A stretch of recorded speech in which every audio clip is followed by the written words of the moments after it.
Going to start next lecture of periodic classification of elements। तो बच्चों last lecture में हमने क्या स्टडी किया और आज के इस लेक्चर में हम कितना कंटेंट स्टडी करने वाले हैं। ठीक है, तो इससे पहले जो लेक्चर था बच्चों उसमें आपने स्टडी किया था एटॉमिक साइज के बारे में और आयोनाइजेशन एनर्जी के बारे में। बट इन दोनों प्रॉपर्टी को आपने स्टडी किया था कि पीरियोडिक टेबल में साइज और आयोनाइजेशन एनर्जी किस तरह से वेरी करती है। ये दो ही मोस्ट इंपॉर्टेंट पीरियोडिक प्रॉपर्टी हैं जिनसे क्वेश्चंस पूछे जाते हैं और इनके वेरिएशन में कई सारे एक्सेप्शंस भी आप लोगों को स्टडी करने होते हैं।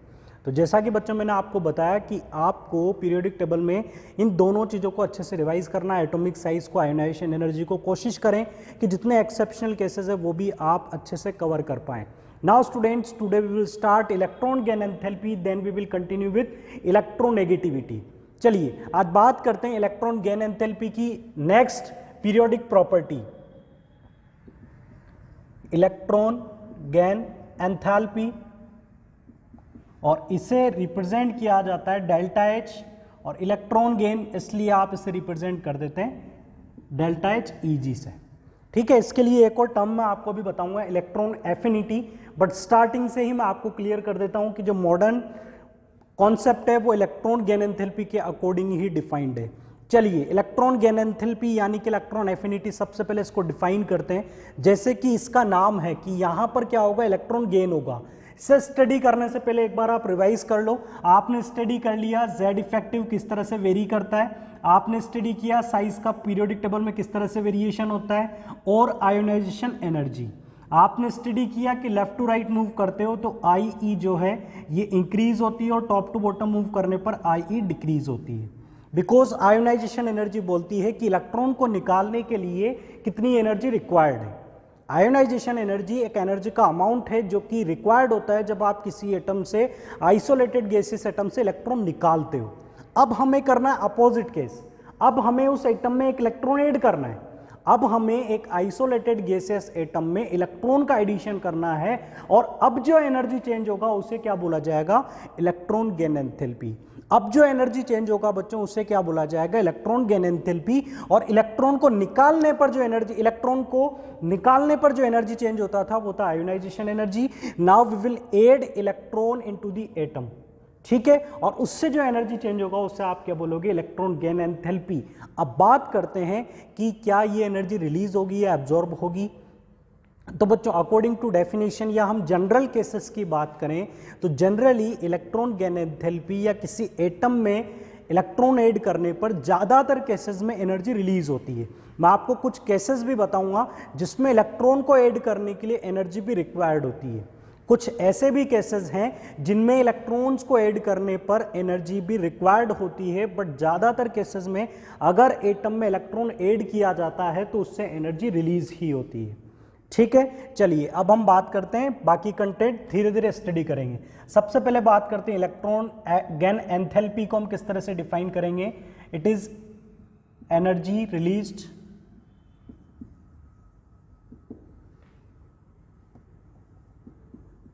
on addition of electron into isolated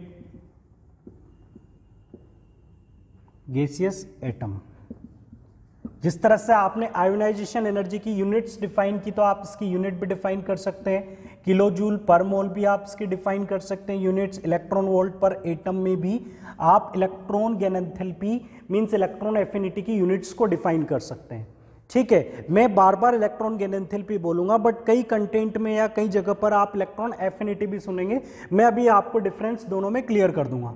तो सबसे पहले डेफिनेशन को अप्लाई करते हैं। सपोज कीजिए X कोई आइसोलेटेड गैसेस एटम है और मैं आपको पहले क्लियर कर चुका हूं, आयोनाइजेशन एनर्जी का वीडियो देख लीजिए, आइसोलेटेड क्या होगा और गैसेस स्टेट होना कंपलसरी है कि जिस डेफिनेशन को, जिस कॉन्सेप्ट को आप अप्लाई कर रहे हो उसमें उस एलिमेंट के एटम की स्टेट कौन सी होगी, गैसेस स्टेट। अब इसमें जब इलेक्ट्रॉन ऐड होगा तो ये कन्वर्ट होगा एनायन में, ये कन्वर्ट होगा एनायन में।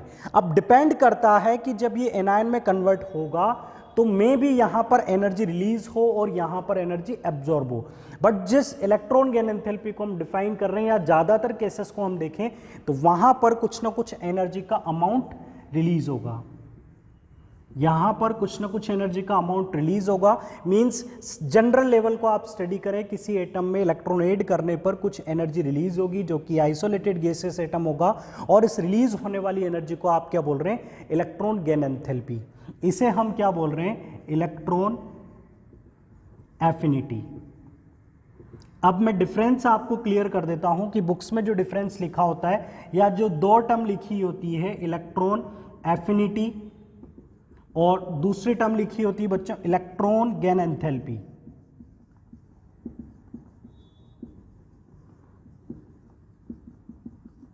इसे मैं डेल्टा एच से रिप्रेजेंट करूंगा और इसे मैं रिप्रेजेंट कर रहा हूं ई ए से। ठीक है, पहले तो हम बात करें कि हमें अपने कंटेंट को स्टडी करने के लिए किस टर्म को प्रेफर करना चाहिए, वो है electron gain enthalpy energy change को, क्योंकि ज्यादा कॉमन कॉन्सेप्ट यही है, या आपको आगे के कंटेंट के साथ जो इलेक्ट्रॉन एडिशन के चेंजेस को स्टडी करना है वो आप किससे स्टडी करेंगे, इलेक्ट्रॉन गेन एंथैल्पी से। ये काफी पुराना कॉन्सेप्ट है, जब इलेक्ट्रॉन एफिनिटी, इस टेंडेंसी को, इलेक्ट्रॉन एफिनिटी को हम डिफाइन कर सकते हैं एक तरह से tendency to accept an electron. कितनी ज्यादा टेंडेंसी है उसका कंपैरिजन आप इस वैल्यू से कंपेयर कर सकते हैं जिसे हम इलेक्ट्रॉन गेन एंथैल्पी बोलते हैं। तो इसका कंपैरिजन आप कर सकते हो इलेक्ट्रॉन गेन एंथैल्पी से। जिसकी इलेक्ट्रॉन गेन एंथैल्पी ज्यादा है मींस उसकी इलेक्ट्रॉन एफिनिटी ज्यादा है, उसकी इलेक्ट्रॉन को एक्सेप्ट करने की टेंडेंसी बहुत ज्यादा है। चलिए इस कॉन्सेप्ट को स्टडी कीजिए, इसके बाद देखिए कि दोनों में डिफरेंस क्या है। दोनों को की वैल्यूज को कंपेयर किया जाए एब्सोल्यूट जीरो टेम्परेचर पर, तो दोनों एक दूसरे के इक्वल होते हैं, बस साइन क्या होगा आपको अपोजिट कंसीडर करना पड़ेगा। ये डिफरेंस ध्यान रखिए, अगर आप इलेक्ट्रॉन एफिनिटी टर्म यूज में ले रहे हैं तो आपको साइन अपोजिट लेना है, और जब आप electron gain enthalpy term use में ले रहे हैं तो आपको साइन अपोजिट लेना है। ठीक है, अदरवाइज मैं इलेक्ट्रॉन गेन एंथैल्पी बोलूं या इलेक्ट्रॉन एफिनिटी बोलूं उससे कोई फर्क नहीं पड़ेगा। चलिए, तो किसी पर्टिकुलर एटम के लिए हम डिफाइन करें इलेक्ट्रॉन गेन एंथैल्पी और इलेक्ट्रॉन एफिनिटी, तो इसमें क्या डिफरेंस होगा।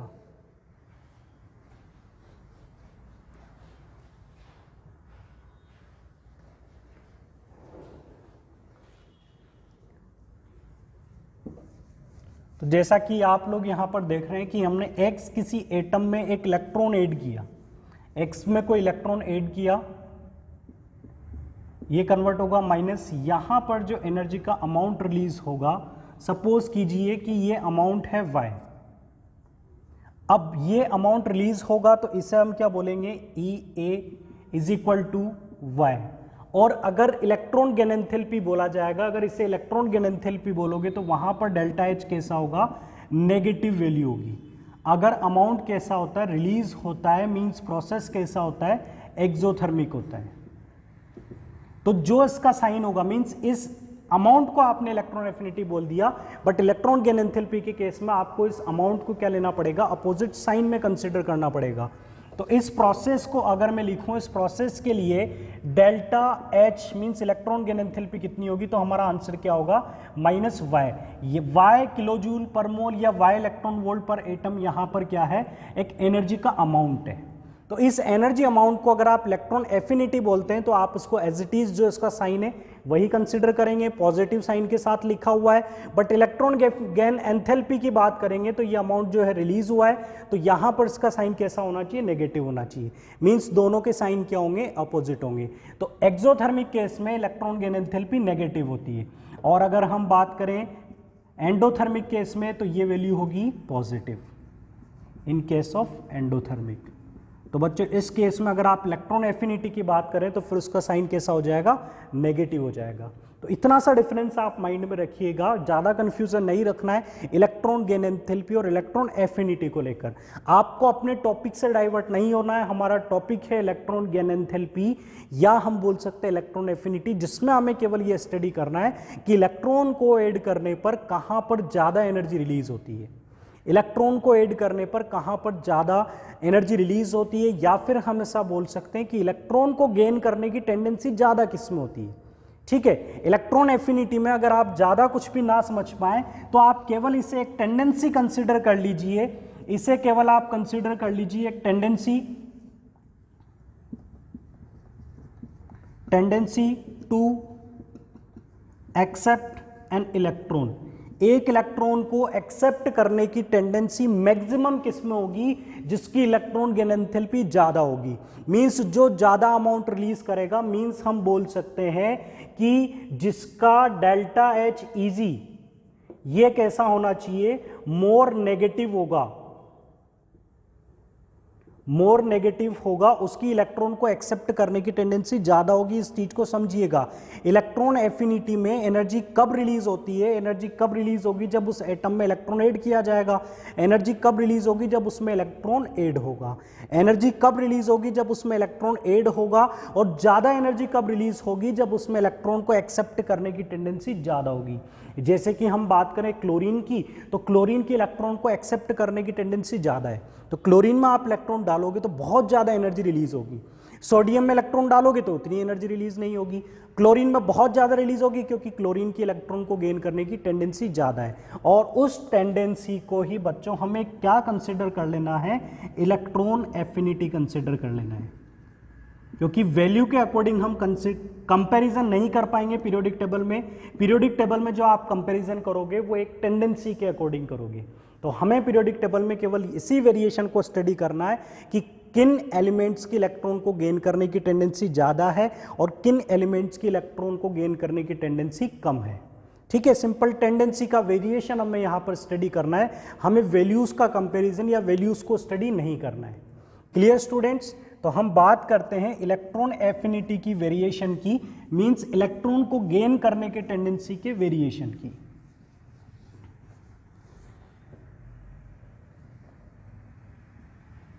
Variation of electron affinity in periodic table. फिर से मैं बच्चों क्लियर कर देता हूं, ध्यान दीजिएगा। हम केवल एक टेंडेंसी का कंपैरिजन कर रहे हैं, आप किसी एक्सेप्शन को या वैल्यूज को याद मत करना।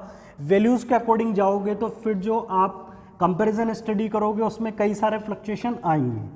ठीक है, हम केवल एक टेंडेंसी का कंपैरिजन कर रहे हैं कि लेफ्ट टू राइट मूव करने पर इलेक्ट्रॉन को गेन करने की टेंडेंसी इंक्रीज होगी या डिक्रीज होगी। चलिए, तो सबसे पहले हम इलेक्ट्रॉन एफिनिटी का वेरिएशन स्टडी करते हैं लेफ्ट टू राइट।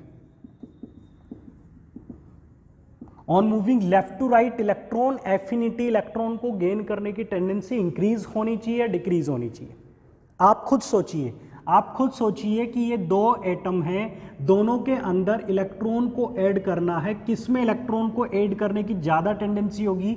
इसका जेड इफेक्टिव होगा, इसका भी कुछ ना कुछ जेड इफेक्टिव होगा। इसका जेड इफेक्टिव उसके जेड इफेक्टिव से ज्यादा है। ठीक है, जेड इफेक्टिव का मतलब आप समझते हो, इलेक्ट्रॉन को पर लगने वाला न्यूक्लियस का एवरेज अट्रैक्शन। मींस ये न्यूक्लियस कितना स्ट्रांगली इसको अपनी ओर अट्रैक्ट कर रहा है। अब ये न्यूक्लियस इस इलेक्ट्रॉन को बुला रहा है, ये भी इसको बुला रहा है, ये भी इसको बुला रहा है, ये भी इसको बुला रहा है। ज्यादा ताकत से कौन बुला रहा है या किसमें बुलाने की एबिलिटी ज्यादा है?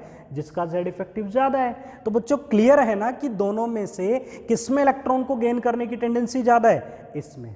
इसमें इलेक्ट्रॉन को गेन करने की टेंडेंसी ज्यादा है, तो फिर इसी की इलेक्ट्रॉन एफिनिटी भी ज्यादा होगी। इसमें इलेक्ट्रॉन को गेन करने की टेंडेंसी ज्यादा है, मींस इसकी इलेक्ट्रॉन एफिनिटी ज्यादा होगी। अब आप सबसे पहले ये बताइए कि लेफ्ट टू राइट मूव करने पर जेड इफेक्टिव किस तरह से वेरी करता है? इंक्रीज होता है। क्यों इंक्रीज होता है? क्योंकि लेफ्ट टू राइट मूव करने पर नंबर ऑफ शेल चेंज नहीं होते हैं, बट न्यूक्लियर चार्ज, न्यूक्लियस का जो लगने वाला इफेक्टिव चार्ज है वो बढ़ता जाता है। चलिए, तो लेफ्ट टू राइट जाएंगे तो जेड इफेक्टिव बढ़ेगा, इलेक्ट्रॉन पर न्यूक्लियस का होल्ड बढ़ता जा रहा है। न्यूक्लियस चाहता है कि इलेक्ट्रॉन आए, मैं पकड़ के रखूंगा, तो फिर इलेक्ट्रॉन एफिनिटी भी इंक्रीज होगी। बट कहां तक इंक्रीज होगी या कहां तक इलेक्ट्रॉन को गेन करने की टेंडेंसी ज्यादा आपको मिलती है? आगे तो आपको पता है ना, आगे तो नोबल गैसेज हैं, और नोबल गैसेज ना तो इलेक्ट्रॉन लेना चाहती है ना इलेक्ट्रॉन देना चाहती है, तो उनमें वो टेंडेंसी आपको बहुत कम मिलेगी। टेंडेंसी आपको कहां तक बढ़ती हुई मिलेगी? इलेक्ट्रॉन को एक्सेप्ट करने की इच्छा सबसे ज्यादा किनके अंदर मिलती है? हेलोजेंस के अंदर मिलती है। इलेक्ट्रॉन को गेन करने की टेंडेंसी मैक्सिमम आपको किस में मिलेगी? हेलोजेंस में मिलेगी। चलिए, ये हमने स्टडी किया variation of electron affinity left to right. अब बात करते हैं टॉप टू बॉटम।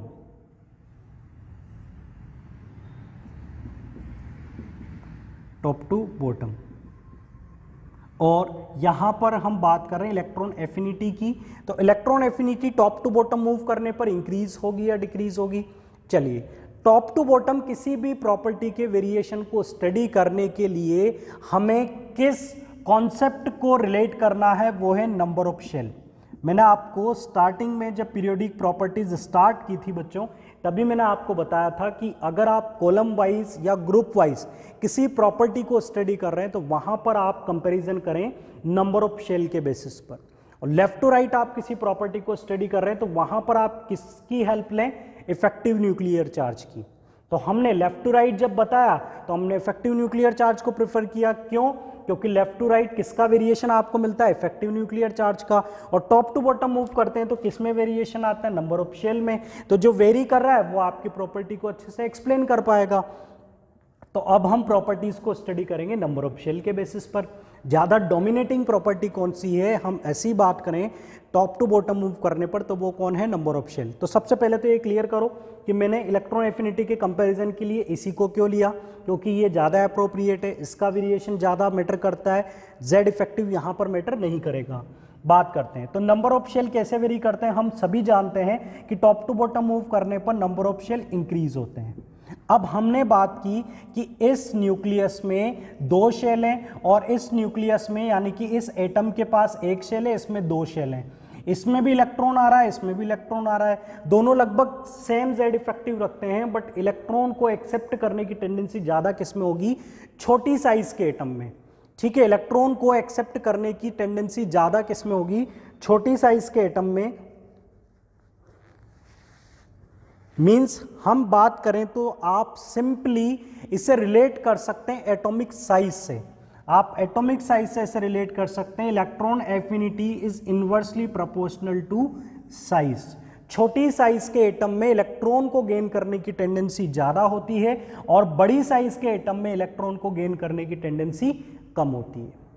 ठीक है, इलेक्ट्रॉन को गेन करने की टेंडेंसी स्मॉल साइज एटम में ज्यादा होती है और लार्ज साइज एटम में कम होती है। ये सिंपल सा कंपैरिजन है। आपको पता है लेफ्ट टू राइट मूव करने पर साइज डिक्रीज होती है तो इलेक्ट्रॉन एफिनिटी इंक्रीज होगी। ठीक है, टॉप टू बॉटम मूव करने पर साइज इंक्रीज होती है तो फिर यहां पर जो इलेक्ट्रॉन एफिनिटी है वो डिक्रीज होगी।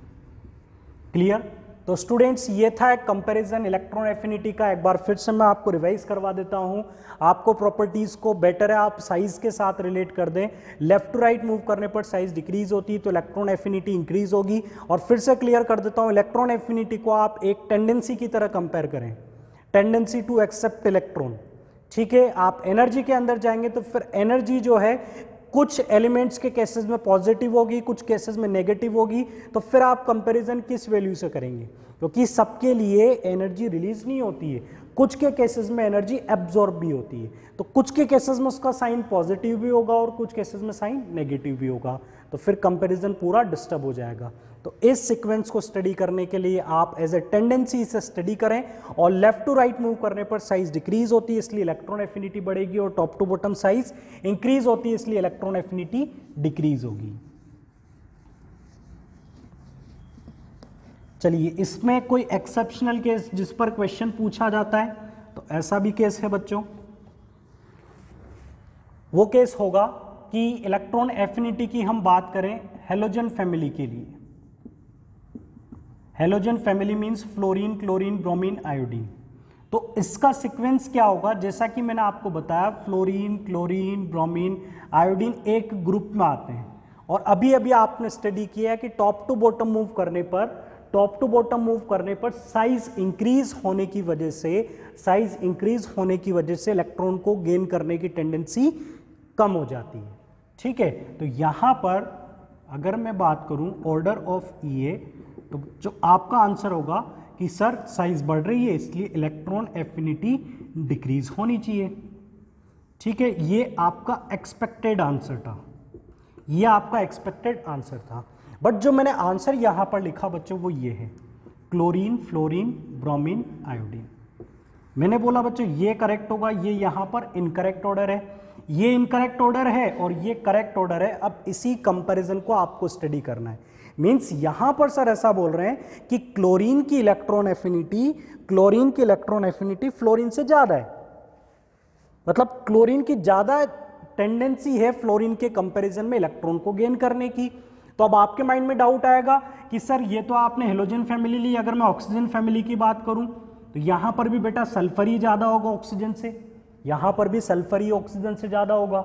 मीन थर्ड पीरियड वाले एलिमेंट्स की इलेक्ट्रॉन एफिनिटी सेकंड पीरियड वाले एलिमेंट से ज्यादा आ रही है, जबकि अभी अभी हमने स्टडी किया कि टॉप टू बॉटम मूव करने पर इलेक्ट्रॉन एफिनिटी डिक्रीज होती है। तो यहां पर हमारा जनरल ट्रेंड एप्लीकेबल क्यों नहीं है, इसके कॉन्सेप्ट को हमें स्टडी करना है। चलिए इसे समझने के लिए हम देखते हैं कि फ्लोरीन के पास क्या है और क्लोरीन के पास क्या है। तो हमने देखा कि फ्लोरीन का इलेक्ट्रॉनिक कॉन्फ़िगरेशन होता है 1s2 2s2 2p5, दो शेल जिनके अंदर टोटल कितने इलेक्ट्रॉन है 9 इलेक्ट्रॉन, और प्रोटॉन्स कितने हैं 9 प्रोटॉन। ये है सारा फ्लोरीन के अंदर का पार्ट। ऐसे ही क्लोरीन को देखते हैं, तो क्लोरीन को आप देखोगे तो 1s2 2s2 2p6 3s2 3p5। तो यहां पर कितने प्रोटॉन है बेटा, यहां पर टोटल नंबर ऑफ शेल कितने 3 शेल्स हैं यहां पर, और 17 प्रोटॉन है, 17 इलेक्ट्रॉन है। और अब बात करें यहां पर कितने शेल थे, 2 शेल थे। आपने अकॉर्डिंग टू बोहर स्टडी किया है कि फर्स्ट शेल में 2 इलेक्ट्रॉन रखे जा सकते हैं, सेकंड शेल में 8 इलेक्ट्रॉन रखे जा सकते हैं।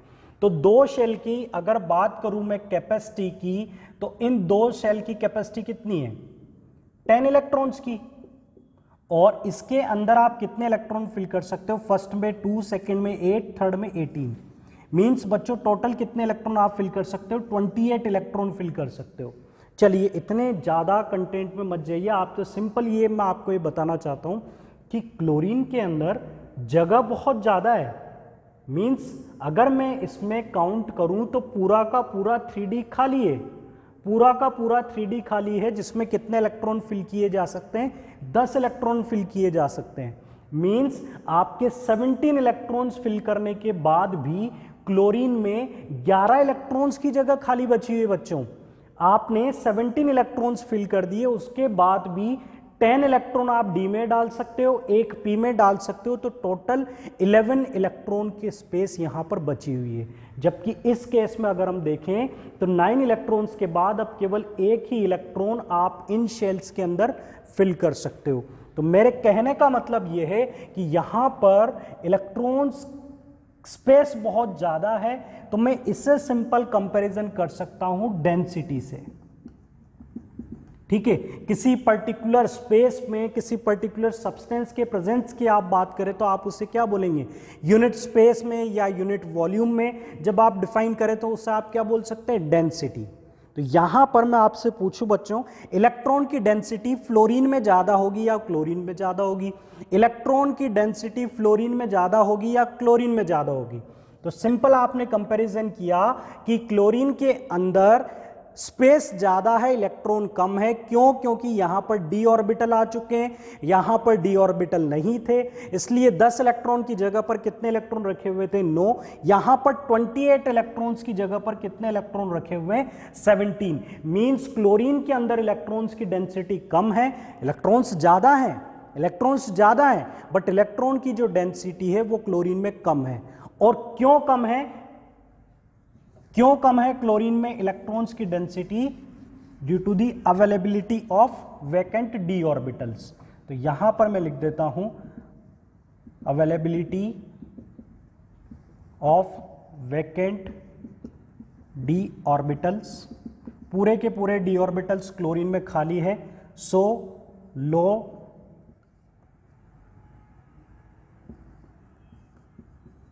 Density of electron as compared to fluorine.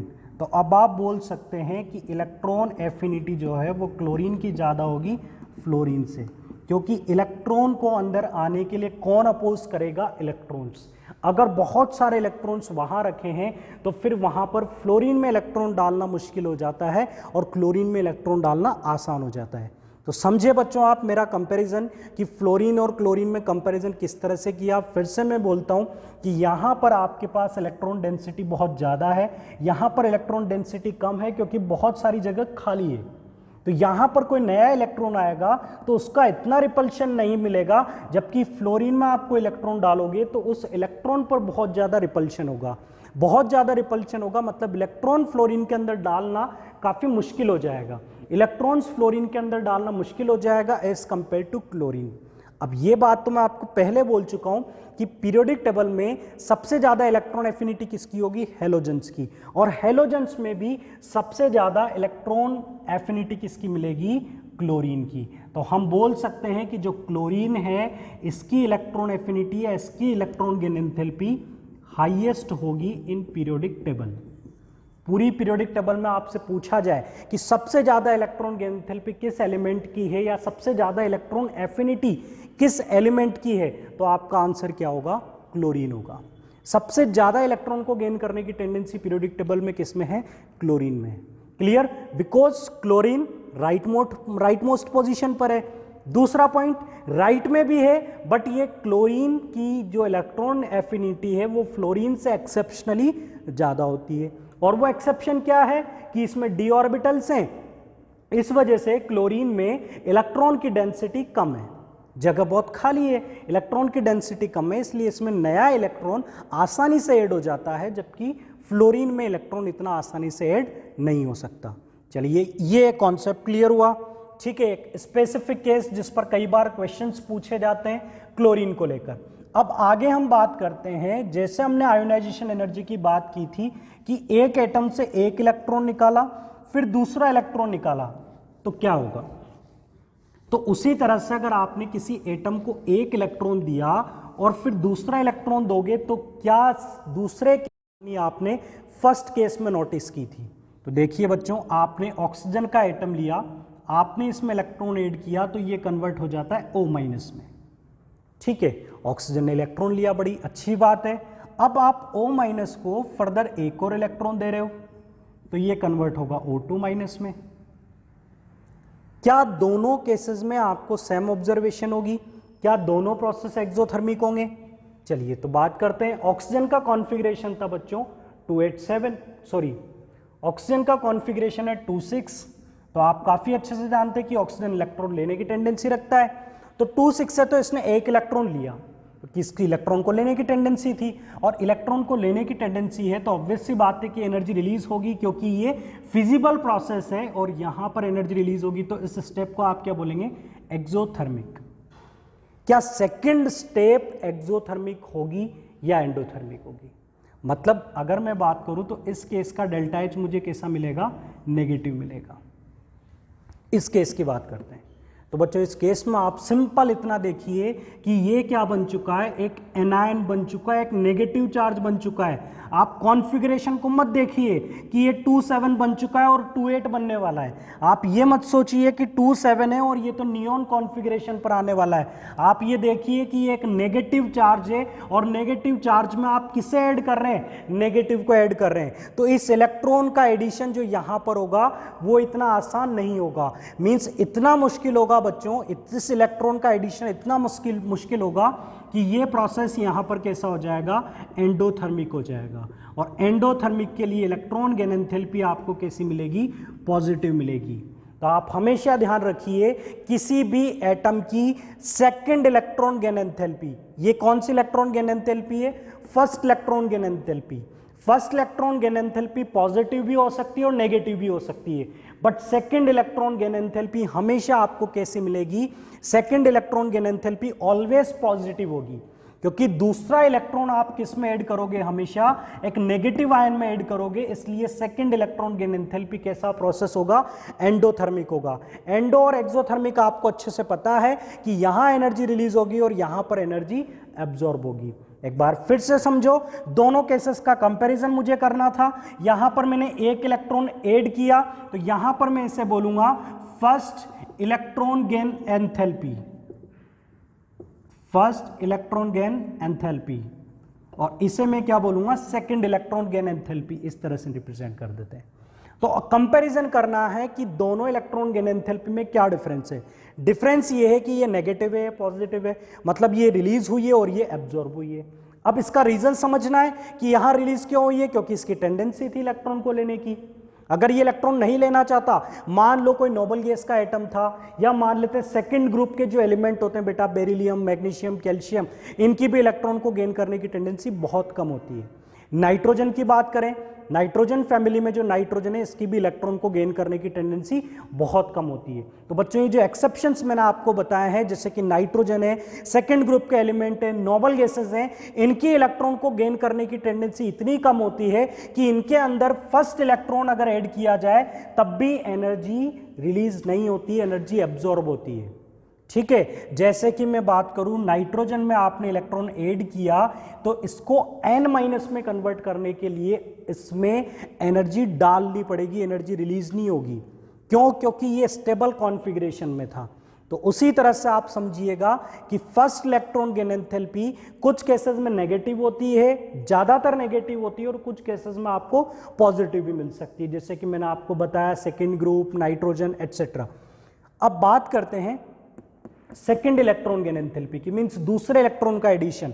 दूसरे इलेक्ट्रॉन का एडिशन, तो पहले इलेक्ट्रॉन का एडिशन न्यूट्रल एटम को क्या बना देता है? एनायन बना देता है। अब दूसरे इलेक्ट्रॉन के एडिशन में आपको इस एनायन को नेगेटिव चार्ज के रिपल्शन को फेस करना है, और ये रिपल्शन इतना ज्यादा होता है कि इस इलेक्ट्रॉन का एडिशन कैसा प्रोसेस बन जाता है? एंडोथर्मिक बन जाता है, मींस इसमें एनर्जी रिक्वायर्ड होती है। तो सेकंड इलेक्ट्रॉन गेन एंथैल्पी हमेशा कैसे मिलेगी आपको? सेकंड इलेक्ट्रॉन गेन एंथैल्पी हमेशा आपको पॉजिटिव मिलेगी।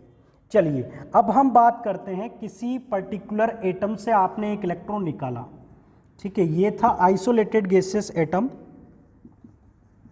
इससे आपने निकाला एक इलेक्ट्रॉन, तो ये कन्वर्ट हो जाता है ए प्लस में।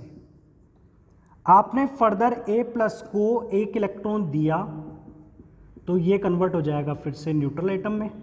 मींस मैंने दोनों इक्वेशन लिख दी, इसकी रिवर्स इक्वेशन भी लिख दी, अपोजिट केस भी लिख दिया। दोनों में डिफरेंस क्या है बच्चों? इसमें इलेक्ट्रॉन निकाला और इसमें इलेक्ट्रॉन दिया, इसमें इलेक्ट्रॉन निकाला और इसमें इलेक्ट्रॉन दिया। इलेक्ट्रॉन निकालने के लिए जो एनर्जी आपने दी होगी वो कौन सी एनर्जी थी बच्चों? Ionisation energy. और इलेक्ट्रॉन ऐड करने पर जो एनर्जी रिलीज हुई होगी वो एनर्जी यहां पर कौन सी थी? Electron affinity. अब क्वेश्चन ये है कि जब प्रोसेस बिल्कुल अपोजिट है तो क्या एनर्जी के अमाउंट, मींस यहां पर जो इलेक्ट्रॉन गेन एंथैल्पी होगी, यहां पर जो इलेक्ट्रॉन गेन एंथैल्पी होगी, इन दोनों के अमाउंट में क्या रिलेशन होगा? क्योंकि प्रोसेस तो आपने बिल्कुल उल्टा कर दिया, यहां एक निकाला और यहां एक डाल दिया, यहां एक निकाला और यहां पर उसी आयन में एक इलेक्ट्रॉन ऐड कर दिया। तो इस केस को भी समझिएगा बच्चों, क्लास 10th लेवल पर इलेक्ट्रॉन गेन एंथैल्पी इतनी ज्यादा नहीं है, एनसीईआरटी पर्पज से या आपके बोर्ड एग्जाम के लिए आपको इतना कंटेंट स्टडी नहीं करना है, बट फर्दर जो इलेक्ट्रॉन गेन एंथैल्पी आप क्लास 11th में स्टडी करेंगे उसे ईजी बनाने के लिए आपको ये कंटेंट पढ़ना चाहिए।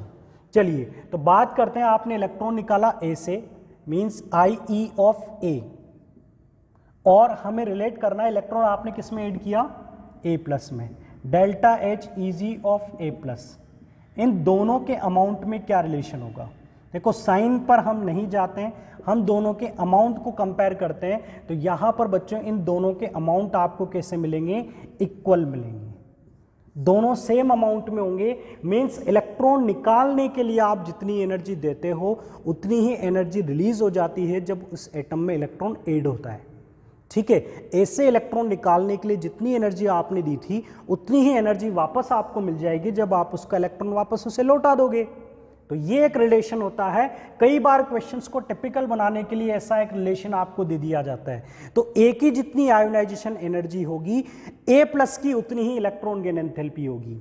ये क्या होगी? रिलीज होगी और ये एब्जॉर्ब होगी। मींस दोनों के जो साइन है वो डिफरेंट हो सकते हैं, बट दोनों का मैग्नीट्यूड आपको हमेशा इक्वल मिलेगा, दोनों का मैग्नीट्यूड आपको सेम मिलेगा। तो ये था बच्चों इलेक्ट्रॉन गेन एंथैल्पी, और इसके कुछ डिफरेंट केसेस या कुछ स्पेसिफिक पॉइंट जो एग्जाम में पूछ लिए जाते हैं। अब इसके बाद हम बात करते हैं आयोनाइजेशन एनर्जी और इलेक्ट्रॉन गेन एंथैल्पी की एप्लीकेशंस की। तो सबसे पहले तो हम देखते हैं कि अब तक आपने क्या देखा। तो बेटा अब तक आपने देखा साइज को, साइज लेफ्ट टू राइट जाने पर डिक्रीज होती है और टॉप टू बॉटम मूव करने पर इंक्रीज होती है। फिर आपने स्टडी किया आयोनाइजेशन एनर्जी को, जो कि साइज डिक्रीज होती है तो आयोनाइजेशन एनर्जी इंक्रीज होगी और टॉप टू बॉटम डिक्रीज होगी। और सिमिलर इसी तरह से इलेक्ट्रॉन को गेन करने की टेंडेंसी, इलेक्ट्रॉन एफिनिटी इस तरफ इंक्रीज होगी और इस तरफ डिक्रीज होगी। अब इन्हीं के बेसिस पर हम एलिमेंट के कैरेक्टर की बात करते हैं, उनके नेचर की बात करते हैं।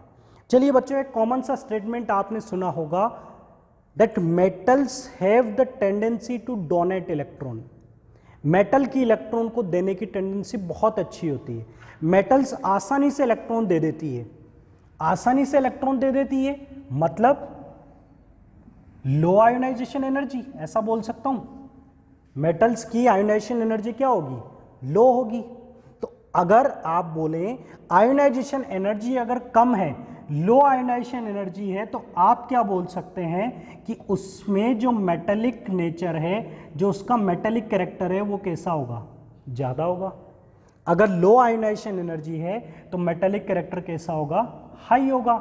ये कंपैरिजन बोल सकता हूं मैं, ठीक है। जैसे कि मैंने आपको बोला कि ये एक एटम है और ये बी दूसरा एटम है।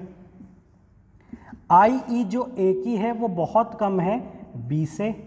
इसका मतलब आप क्या बोलेंगे कि ए आसानी से इलेक्ट्रॉन दे रहा है। इसका मीनिंग क्या है कि ए आसानी से इलेक्ट्रॉन देता है। तो जो आसानी से इलेक्ट्रॉन देता है वो कौन से एलिमेंट होते हैं? वो मेटल्स ही तो होती हैं। जो आसानी से इलेक्ट्रॉन दे सकते हैं उन्हें कौन से एलिमेंट्स बोला जाता है? वो मेटल्स हैं। ये प्रॉपर्टी आपको किन में मिलती है? मेटल्स में मिलती है। तो क्या मैं आयोनाइजेशन एनर्जी से मेटेलिक कैरेक्टर के वेरिएशन को भी बता सकता हूं? ठीक है। अब जहां पर मुझे आयोनाइजेशन एनर्जी कम मिलेगी वहां पर मैं मेटेलिक कैरेक्टर को हाईएस्ट कर दूंगा। जहां IE लोवेस्ट मिलेगी वहां मेटेलिक कैरेक्टर हाईएस्ट होगा, वहां पर इलेक्ट्रॉन को देने की टेंडेंसी बहुत ज्यादा होगी। चलिए, नॉन मेटल के बारे में आपने क्या स्टडी किया है? नॉन मेटल के बारे में बच्चों आपने स्टडी किया है that they have the tendency to accept electron. Means non metals जो हैं वो इलेक्ट्रॉन्स लेना चाहती हैं, और इलेक्ट्रॉन को लेने की टेंडेंसी आपने किस में स्टडी किया? इलेक्ट्रॉन एफिनिटी में। तो जिसकी इलेक्ट्रॉन एफिनिटी ज्यादा है मींस उसके अंदर नॉन मेटेलिक कैरेक्टर ज्यादा है। तो हम ऐसा बोल सकते हैं कि EA अगर हाई है तो आप क्या बोल सकते हैं? नॉन मेटेलिक कैरेक्टर भी बहुत ज्यादा होगा, ये भी हाई होगा। अरे वाह, हमने IE पढ़ा था बट हम मेटेलिक और नॉन मेटेलिक कैरेक्टर के वेरिएशन को बता पा रहे हैं।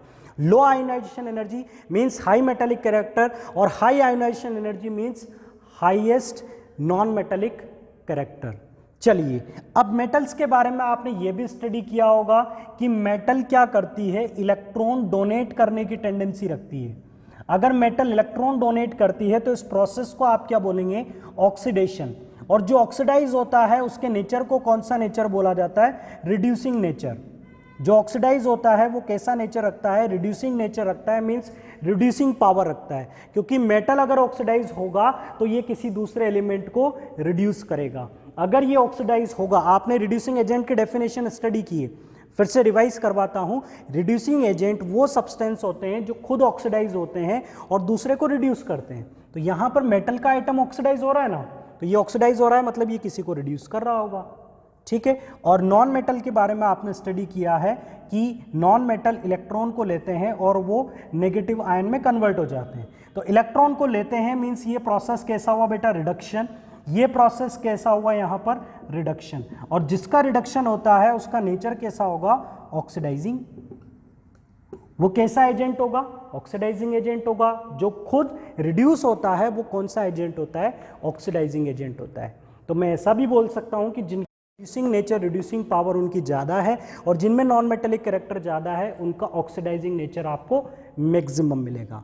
चलिए, तो आपने जो 3 ट्रेंड स्टडी किए हैं, अब आप फर्दर ट्रेंड्स भी एक्सप्लेन कर सकते हैं। नेक्स्ट होगा लेफ्ट टू राइट और top to bottom, metallic character और रिड्यूसिंग नेचर। मेटल्स ऑक्सीडाइज होती है, किसी दूसरे को रिड्यूस करती है, इसलिए हमने इसे रिड्यूसिंग नेचर भी बोला। या तीसरा केस आप बोल सकते हैं metals are electropositive in nature, क्योंकि इलेक्ट्रॉन देकर ये कौन सा आयन बनाएंगे? Electropositive ion. तो इसे इलेक्ट्रोपॉजिटिव नेचर भी बोल सकता हूं। तो इन तीनों का वेरिएशन कैसा होगा? ठीक है, एक साथ सेम वेरिएशन है क्योंकि तीनों मेटेलिक प्रॉपर्टी है। तो जैसे मेटेलिक प्रॉपर्टी वेरी करेगी वैसे इलेक्ट्रोपॉजिटिव नेचर या रिड्यूसिंग नेचर भी वेरी करेगा। चलिए अब बात करते हैं लेफ्ट टू राइट मूव करने पर ionisation energy, left to right move करने पर आयोनाइजेशन एनर्जी हाई होती है, मींस मेटेलिक कैरेक्टर आई के इन्वर्सली प्रोपोर्शनल है, तो ये डिक्रीज होगा। और इधर आई डिक्रीज होती है तो मेटेलिक कैरेक्टर इस तरफ इंक्रीज होगा। तो इसके लिए मैंने सिंपल क्या फंडा लगाया, metallic character is inversely proportional to ionisation energy. मैंने इस कॉन्सेप्ट से इस सीक्वेंस को, इस ऑर्डर को, इस ट्रेंड को आप लोगों को समझा दिया। चलिए अब आप मेरे इस पार्ट को लिखने से पहले आप लोग भी same case non metallic character के लिए भी बताएं क्या होगा। आप खुद ट्राई करें एक बार। I am talking about non metallic character या ऑक्सीडाइजिंग नेचर, और ये इलेक्ट्रॉन लेकर नेगेटिव आयन बनाएंगे तो मैं ऐसा बोल सकता हूं इलेक्ट्रो नेगेटिव नेचर। ये किस तरह से वेरी करेगा, लेफ्ट टू राइट और टॉप टू बॉटम। ये किस तरह से वेरी करेगा if you move from left to right और फ्रॉम टॉप टू बॉटम। चलिए तो नॉन मेटेलिक कैरेक्टर का कंपैरिजन आप किससे कर रहे हैं, ईए से। ईए अगर ज़्यादा है मींस ईए ज़्यादा है तो नॉन मेटेलिक कैरेक्टर भी ज़्यादा होगा, मींस इलेक्ट्रॉन को गेन करने की टेंडेंसी ज़्यादा होगी। ये चीज़ें आपको रटनी नहीं है, आप खुद समझ सकते हैं। ये कोई सी भी प्रॉपर्टी, कोई सा भी ट्रेंड आपको रटना नहीं है, आप खुद अपने दिमाग से सोच सकते हैं कि इलेक्ट्रॉन एफिनिटी का मतलब है इलेक्ट्रॉन को गेन करने की टेंडेंसी। तो जहां इलेक्ट्रॉन एफिनिटी ज़्यादा होगी वहां पर नॉन मेटेलिक कैरेक्टर ज़्यादा होगा। चलिए तो electron affinity left to right move करने पर इंक्रीज होती है, लेफ्ट टू राइट मूव करने पर इंक्रीज होती है, तो ये तीनों चीज़ें भी लेफ्ट टू राइट मूव करने पर इंक्रीज होगी। टॉप टू बॉटम मूव करने पर डिक्रीज होती है, तो ये प्रॉपर्टीज भी टॉप टू बॉटम मूव करने पर डिक्रीज होगी। Clear students? तो ये था आयोनाइजेशन एनर्जी, इलेक्ट्रॉन एफिनिटी, और इनकी एप्लीकेशन से आपने मेटेलिक और नॉन मेटेलिक कैरेक्टर को भी एक्सप्लेन कर दिया। अब लास्ट बचता है इलेक्ट्रोनेगेटिविटी। सिंपल वे में हम स्टडी करेंगे इलेक्ट्रोनेगेटिविटी को, that in periodic table electronegativity क्या है पहले तो यह स्टडी करना है, और इलेक्ट्रोनेगेटिविटी कैसे वेरी करता है उसे स्टडी करना है। तो इस लेक्चर को आप चाहें तो फिर से रिवाइज करें। इलेक्ट्रॉन एफिनिटी को आप एक टेंडेंसी की तरह ही कंपेयर करें, और वैल्यूज की अगर आप बात करें तो आप इलेक्ट्रॉन गेन एंथैल्पी को प्रिफर करें। चलिए बात करते हैं नेक्स्ट पीरियोडिक प्रॉपर्टी की, जो है इलेक्ट्रोनेगेटिविटी। इलेक्ट्रोनेगेटिविटी को पहले मैं डिफाइन करता हूं कि इलेक्ट्रोनेगेटिविटी क्या है, जिसे रिप्रेजेंट किया जाता है ईएन से। तो इलेक्ट्रोनेगेटिविटी अब तक आपने स्टडी किया इलेक्ट्रॉन गेन एंथैल्पी और आयोनाइजेशन एनर्जी, और तीसरी प्रॉपर्टी आती है इलेक्ट्रोनेगेटिविटी। तो अब जैसा आप पढ़ते हुए आ रहे हैं तो आपको लग रहा होगा कि सर फिर से कोई ना कोई तीसरी एनर्जी की बात कर रहे हैं। सर ने पिछले दो केसेस में एनर्जी की बात की, तो ये भी कोई ना कोई एनर्जी होगी। नहीं बेटा, सबसे पहले तो मैं आपको क्लियर कर दूं कि इलेक्ट्रोनेगेटिविटी होती है tendency to attract bond pair और शेड पेयर ऑफ इलेक्ट्रॉन्स। मतलब मैं बात कर रहा हूं इलेक्ट्रॉन को अट्रैक्ट करने की टेंडेंसी की, मैं एनर्जी की बात नहीं कर रहा हूं, मैं इलेक्ट्रॉन को अपनी ओर अट्रैक्ट करने की टेंडेंसी की बात कर रहा हूं। और वो कौन से इलेक्ट्रॉन है जिन्हें अट्रैक्ट करना है, ये केस बड़ा इंपॉर्टेंट है बेटा, ध्यान देना। यहां पर किन इलेक्ट्रॉन्स की बात कर रहा है, बॉन्ड पेयर इलेक्ट्रॉन्स की। तो बॉन्ड पेयर इलेक्ट्रॉन मतलब आपको किसी न किसी बॉन्ड के बारे में भी जानना है। बॉन्ड पेयर के इलेक्ट्रॉन तो बॉन्ड में मिलेंगे, पहले जो आपने इलेक्ट्रॉन दिए थे या जो इलेक्ट्रॉन निकाले थे वो तो फ्री इलेक्ट्रॉन थे, बट यहां पर ये किन इलेक्ट्रॉन्स की बात कर रहा है, बॉन्ड पेयर के इलेक्ट्रॉन। बॉन्ड पेयर के इलेक्ट्रॉन मतलब बॉन्ड में होंगे, और कौन से बॉन्ड में आपको शेयर्ड इलेक्ट्रॉन मिलते हैं, कौन से बॉन्ड में इलेक्ट्रॉन की शेयरिंग होती है, कोवेलेंट बॉन्ड में। मींस इलेक्ट्रोनेगेटिविटी जो प्रॉपर्टी है वो किसी एटम के लिए डिफाइन होगी, और वो एटम किसी दूसरे एटम से जुड़ा हुआ होगा, और वहां पर क्या बना हुआ होगा, एक मॉलिक्यूल बना होगा। तो एक मॉलिक्यूल के अंदर एक मॉलिक्यूल के अंदर एक एटम अपने बॉन्ड पेयर के इलेक्ट्रॉन कितनी ताकत से खींचता है उससे क्या बोला जाएगा, कितनी टेंडेंसी से अट्रैक्ट करता है उसे क्या बोला जाएगा, इलेक्ट्रोनेगेटिविटी। अब टेंडेंसी है तो हर एक एटम की टेंडेंसी होगी, किसी की ज्यादा होगी और किसी की कम होगी। तो टेंडेंसी हर एक एलिमेंट के लिए डिफाइंड है, इलेक्ट्रोनेगेटिविटी हर एक एलिमेंट के लिए डिफाइंड है, बस वेरिएशन है कि किसी की टेंडेंसी ज़्यादा है और किसी की टेंडेंसी कम है। चलिए पहले इसे समझते हैं कि इलेक्ट्रोनेगेटिविटी कहाँ देखने को मिलेगी, कौन से बॉन्ड में होगी। चलिए हम बात करते हैं HCl की, हाइड्रोजन और क्लोरीन की। आपने इसकी लुईस डॉट स्ट्रक्चर स्टडी की होगी कि इस बॉन्ड को बनाने के लिए हाइड्रोजन का एक इलेक्ट्रॉन और क्लोरीन के कितने इलेक्ट्रॉन पार्टिसिपेट करते हैं, 7 वैलेंस इलेक्ट्रॉन होते हैं। बट इनमें से बॉन्डिंग में क्लोरीन का ये इलेक्ट्रॉन पार्टिसिपेट करेगा और हाइड्रोजन का ये इलेक्ट्रॉन पार्टिसिपेट करेगा, क्योंकि इसके लिए एक एक इलेक्ट्रॉन की रिक्वायरमेंट होती है। तो बच्चों ये जो 2 इलेक्ट्रॉन है, ये दोनों इलेक्ट्रॉन हाइड्रोजन और क्लोरीन में म्यूचुअल हो चुके हैं। मैं आपसे पूछूं कि हाइड्रोजन के पास कितने इलेक्ट्रॉन हैं, आपका आंसर होगा 2। मैं पूछूं क्लोरीन के पास कितने इलेक्ट्रॉन हैं, तो आपका आंसर कितना होगा, 6 इलेक्ट्रॉन्स ये होंगे और 2 ये हो गए, टोटल 8 हो गए। मींस ये जो 2 इलेक्ट्रॉन हैं ये दोनों एटम के अंदर म्यूचुअल हैं, ये शेयर्ड पेयर है। और इसी पेयर की बच्चों में बात कर रहा हूं, इस पेयर का अट्रैक्शन इधर भी न्यूक्लियस होगा और इधर भी न्यूक्लियस होगा। ये न्यूक्लियस भी इस पेयर को अट्रैक्ट कर रहा है, ये न्यूक्लियस भी इस पेयर को अट्रैक्ट कर रहा है। और इस पेयर को अट्रैक्ट करने की टेंडेंसी को क्या बोलते हैं बच्चों, इस पेयर को अट्रैक्ट करने की टेंडेंसी को क्या बोलते हैं, इलेक्ट्रोनेगेटिविटी। इसे अट्रैक्ट करने की टेंडेंसी को क्या बोला जाता है, इलेक्ट्रोनेगेटिविटी बोला जाता है। आई थिंक आपको क्लियर हो गया होगा कि इलेक्ट्रोनेगेटिविटी क्या है, tendency to attract bond pair of electron. अगर अभी भी आपको क्लियर नहीं हुआ है तो आप पहले कोवेलेंट बॉन्डिंग को स्टडी करें, फिर आपके माइंड में ये बॉन्ड पेयर क्लियर हो जाएगा। उसके बाद फिर आपको इस डेफिनेशन में समझने के लिए कुछ भी बाकी नहीं रहेगा। तो आप इस तरह से आप इस थ्योरी को स्टडी करें। चलिए इलेक्ट्रोनेगेटिविटी की डेफिनेशन तो हमें क्लियर हो गई। अब हमें ये सोचना है कि ये टेंडेंसी इस तरफ ज़्यादा होगी या इस तरफ ज़्यादा होगी। ठीक है, अब यहाँ पर क्या करना है, इलेक्ट्रॉन को अट्रैक्ट करना है। अब आप खुद बता सकते हैं कि छोटी साइज का एटम और बड़ी साइज का एटम दोनों में से इलेक्ट्रॉन को अट्रैक्ट करने की टेंडेंसी ज़्यादा किस में होगी। देखिए एक तरफ आपने स्मॉल साइज एटम लिया, एक तरफ आपने लार्ज साइज एटम लिया, तो दोनों में इलेक्ट्रॉन को एक्सेप्ट करने की टेंडेंसी किस में ज़्यादा होगी, यह आपको स्टडी करना है। तो बच्चों आप इसे इस तरह से स्टडी करेंगे। इलेक्ट्रोनेगेटिविटी को हम top to bottom, left to right और टॉप टू बॉटम स्टडी कर रहे हैं। ठीक है, इलेक्ट्रॉन को अट्रैक्ट करने की टेंडेंसी, तो इलेक्ट्रोनेगेटिविटी भी बच्चों साइज के इन्वर्सली प्रोपोर्शनल होती है। फिर से एक बार साथ से लिख देता हूं तो आपको क्लियर हो जाएगा। IE साइज के इन्वर्सली प्रोपोर्शनल, EA साइज के इन्वर्सली प्रोपोर्शनल। अरे वाह, सर ने तो बड़ी अच्छी चीज बता दी। जहां साइज कम वहां पर इलेक्ट्रॉन एफिनिटी ज्यादा, वहां आयोनाइजेशन एनर्जी ज्यादा, वहां इलेक्ट्रोनेगेटिविटी ज्यादा। मतलब मुझे तो साइज को याद रखना है, मुझे साइज को याद रखना है, बाकी के लिए तो मुझे कुछ नहीं पढ़ना है। केवल जो एक्सेप्शनल केसेस है उन्हें ही पढ़कर जाना है, बाकी में मुझे बिल्कुल भी परेशान नहीं होना है। तो इलेक्ट्रोनेगेटिविटी साइज डिक्रीज होगी तो लेफ्ट टू राइट जाने पर इंक्रीज होगी, और top to bottom electronegativity decrease होगी। अब इंक्रीज कहां तक होगी भैया, इंक्रीज कहां तक होगी, जहां तक बॉन्ड बनेंगे। तो लेफ्ट टू राइट जाने पर बॉन्ड बनाने की टेंडेंसी किनके पास होती है, हेलोजेंस के पास। तो कहां तक इंक्रीज होगी, हेलोजेंस तक। ये सेल्फ अंडरस्टूड है। अब हेलोजन का ऑर्डर देखा जाए तो फ्लोरीन की इलेक्ट्रोनेगेटिविटी क्लोरीन से ज्यादा होती है, इसकी ब्रोमीन से ज्यादा होती है, इसकी आयोडीन से ज्यादा होती है।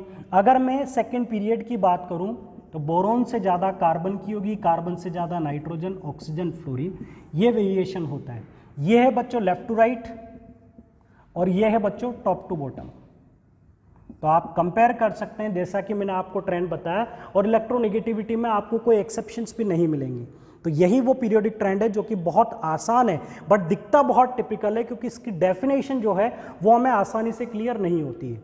तो electronegativity left to right increase होगी और टॉप टू बॉटम डिक्रीज होगी। इस पॉइंट को माइंड में रखें। इसके अलावा इलेक्ट्रोनेगेटिविटी को कैसे कैलकुलेट किया जाता है, क्या वैल्यूज होती है, या कैसे इस टेंडेंसी को कंपेयर करते हैं, तो उसके लिए बच्चों आप बाद में स्टडी करेंगे। साइंटिस्ट पॉलिंग ने एक स्केल दिया, पॉलिंग स्केल, जिस पर वैल्यूज दी गई कि आप किस एलिमेंट की कितनी इलेक्ट्रोनेगेटिविटी, मींस उसकी टेंडेंसी का कंपैरिजन कैसे करें। ठीक है, तो उसे कंपेयर करने के लिए उन्होंने किसी एक एलिमेंट को रेफरेंस लिया और उन्होंने रेफरेंस लिया फ्लोरीन को, जिसकी इलेक्ट्रोनेगेटिविटी मैक्सिमम होती है। इसे ध्यान रखिएगा, फ्लोरीन की इलेक्ट्रोनेगेटिविटी पीरियोडिक टेबल में हाईएस्ट होती है, तो यही हाईएस्ट थी, इसीलिए इसे नंबर असाइन कर दिया 4, और इसी के बेसिस पर बाकी के नंबर पता किए, तो बाकी सब एलिमेंट के नंबर हमें 4 से कम मिले, बाकी सारे एलिमेंट्स के नंबर हमें 4 से कम मिले। तो बात करें क्लोरीन का कितना मिला, तो क्लोरीन का मिला 3, ब्रोमीन का कितना मिला, ब्रोमीन का मिला हमें 2.8, आयोडीन का कितना मिला 2.5। चलिए फ्लोरीन से इस तरफ चलते हैं, इसका आपने पॉलिंग स्केल पर इसे वैल्यू असाइन की 4, तो इसे कितनी मिली 3.5, इसे कितनी मिली थी 3। ये आपको रटनी है, आप चाहे तो रटे, अदरवाइज कोई ज़रूरत नहीं है, अभी आपको इसकी कोई नीड नहीं होगी। ये 2.5 होगा, ये 2 होगा। बोरॉन से पहले बेरिलियम आता है जो कि कितना होगा 1.5, पहले आपको मिलेगा लिथियम जो कि कितना होगा 1। ठीक है, हाइड्रोजन जो है वो 2.1 मिलता है। फॉस्फोरस की आप डिफाइन कर सकते हैं, सल्फर की वैल्यूज आपको गिवन होती है, तो इन वैल्यूज को आप रिवाइज करें। तो ये था बच्चों इलेक्ट्रोनेगेटिविटी और इसका वेरिएशन और कुछ कॉमन वैल्यूज जो मैंने आप लोगों के साथ शेयर कर दी, जो कि साइंटिस्ट पॉलिंग ने बताई। आप बाद में स्टडी करेंगे, और भी ऐसे साइंटिस्ट थे, सब ने अपने अपने अकॉर्डिंग इलेक्ट्रोनेगेटिविटी के कंपैरिजन के लिए कुछ वैल्यूज इसे असाइन की, एलिमेंट्स को असाइन की। आप मुलिकन स्केल पर देखेंगे तो वहाँ वैल्यूज अलग मिलेगी, पॉलिंग स्केल पर देखेंगे तो वैल्यूज अलग मिलेंगी। अल्फ्रेड रोशो ने भी स्केल दिया, उस पर भी आपको वैल्यूज डिफरेंट मिलती है। चलिए वो कंटेंट आप बाद में स्टडी करेंगे। अब हम बात करते हैं कि इलेक्ट्रोनेगेटिविटी का फ़ायदा क्या होगा। तो इसका फ़ायदा ये होगा, आपने मेटल्स एंड नॉन मेटल में स्टडी किया होगा नेचर ऑफ ऑक्साइड के बारे में, नेचर ऑफ ऑक्साइड के बारे में। तो इस तरफ मूव करने पर ऑक्साइड का नेचर कैसा होता है, लेफ्ट टू राइट मूव करने पर, लेफ्ट टू राइट अगर मूव करते हैं तो ऑक्साइड का नेचर बच्चों बेसिक से हमें कैसा मिलता है, एसिडिक मिलता है। बेसिक से हमें कैसा मिलता है, एसिडिक मिलता है। ऐसा क्यों, तो इसका बच्चों सिंपल सा एक्सप्लेनेशन ये होगा कि जहां इलेक्ट्रोनेगेटिविटी ज़्यादा वहां पर एसिडिक नेचर ज़्यादा होगा, जहां इलेक्ट्रोनेगेटिविटी ज़्यादा होगी वहां एसिडिक नेचर ज़्यादा होगा। इस तरफ इलेक्ट्रोनेगेटिविटी कम होती है, इधर ज़्यादा होती है बिकॉज ऑफ साइज। तो इस तरफ ज़्यादा है तो इस तरफ एसिडिक नेचर ज़्यादा मिलेगा, इस तरफ बेसिक नेचर आपको मिलेगा। जैसे कि इस तरफ सोडियम है, इसका ऑक्साइड आपको कैसा मिलेगा, बेसिक मिलेगा। और इस तरफ आप क्लोरीन पर जाओ, कार्बन पर जाओ, इनके ऑक्साइड्स आपको कैसे मिलेंगे, एसिडिक मिलेंगे। सल्फर पर जाओ, इनके ऑक्साइड आपको कैसे मिलेंगे, एसिडिक मिलेंगे। आपने स्टडी भी किया हुआ है, नॉन मेटल्स के ऑक्साइड एसिडिक होते हैं और मेटल्स के ऑक्साइड कैसे होते हैं, बेसिक होते हैं। चलिए ग्रुप वाइज कंपैरिजन करें, तो ग्रुप वाइज हमें दोनों नेचर के लिए इंडिविजुअल कंपैरिजन करना पड़ेगा। बेसिक नेचर ऑफ ऑक्साइड की बात करें, in a group top to bottom, basic nature depend करता है मेटेलिक नेचर पर। ये किस पर डिपेंड करता है, मेटेलिक कैरेक्टर पर। और आपने स्टडी किया है कि टॉप टू बॉटम जाने पर मेटेलिक कैरेक्टर इंक्रीज होता है, तो ऑक्साइड का बेसिक नेचर भी इंक्रीज होगा। और acidic nature, acidic nature of oxide top to bottom move करने पर, because electronegativity top to bottom move करने पर डिक्रीज होती है, तो एसिडिक नेचर भी डिक्रीज होगा, एसिडिक नेचर भी डिक्रीज होगा। बट हाइड्राइड्स की बात करें तो इस केस को बच्चों आप याद रख लीजिएगा, HF से ज़्यादा HCl होगा, इससे ज़्यादा HBr होगा और इससे ज़्यादा HI होगा। ये कंपैरिजन है बच्चों इनके एसिडिक नेचर का। हाइड्राइड का भी एसिडिक नेचर बोला जाता है, जिसमें ये एक एक्सेप्शन है जिसमें HI का एसिडिक नेचर पूरे ग्रुप में ज़्यादा होता है। अदरवाइज आप एसिडिक नेचर के कंपैरिजन के लिए इलेक्ट्रोनेगेटिविटी के वेरिएशन को टारगेट कर लें। जैसे इलेक्ट्रोनेगेटिविटी वेरी कर रही है वैसे ही एसिडिक नेचर वेरी करेगा। जहाँ इलेक्ट्रोनेगेटिविटी ज़्यादा वहाँ पर एसिडिक नेचर ज़्यादा। तो इलेक्ट्रोनेगेटिविटी वहाँ ज़्यादा होती है टॉप में और राइट हैंड साइड में, तो वहाँ पर एसिडिक नेचर ज़्यादा होंगे और इस तरफ बेसिक नेचर ज़्यादा होंगे। तो बच्चों ये था हमारा पीरियोडिक क्लासिफिकेशन ऑफ एलिमेंट्स, और आज हमारा चैप्टर कंप्लीट हो चुका है। और आज के इस लेक्चर में हमने 3 इंपॉर्टेंट या 3 डिफरेंट जो कि आगे हायर क्लासेस में आने वाली पीरियोडिक प्रॉपर्टीज़ हमने कंप्लीट की है। तो इस लेक्चर में अगर आपको फिर से टिपिकल लगता है तो आप इस लेक्चर को फिर से रिवाइज करें, अपनी डाउट्स पूछें, बट इस कंटेंट को आप बिल्कुल भी कहीं पर भी स्किप ना करें। Okay students, thank you very much for watching this lecture.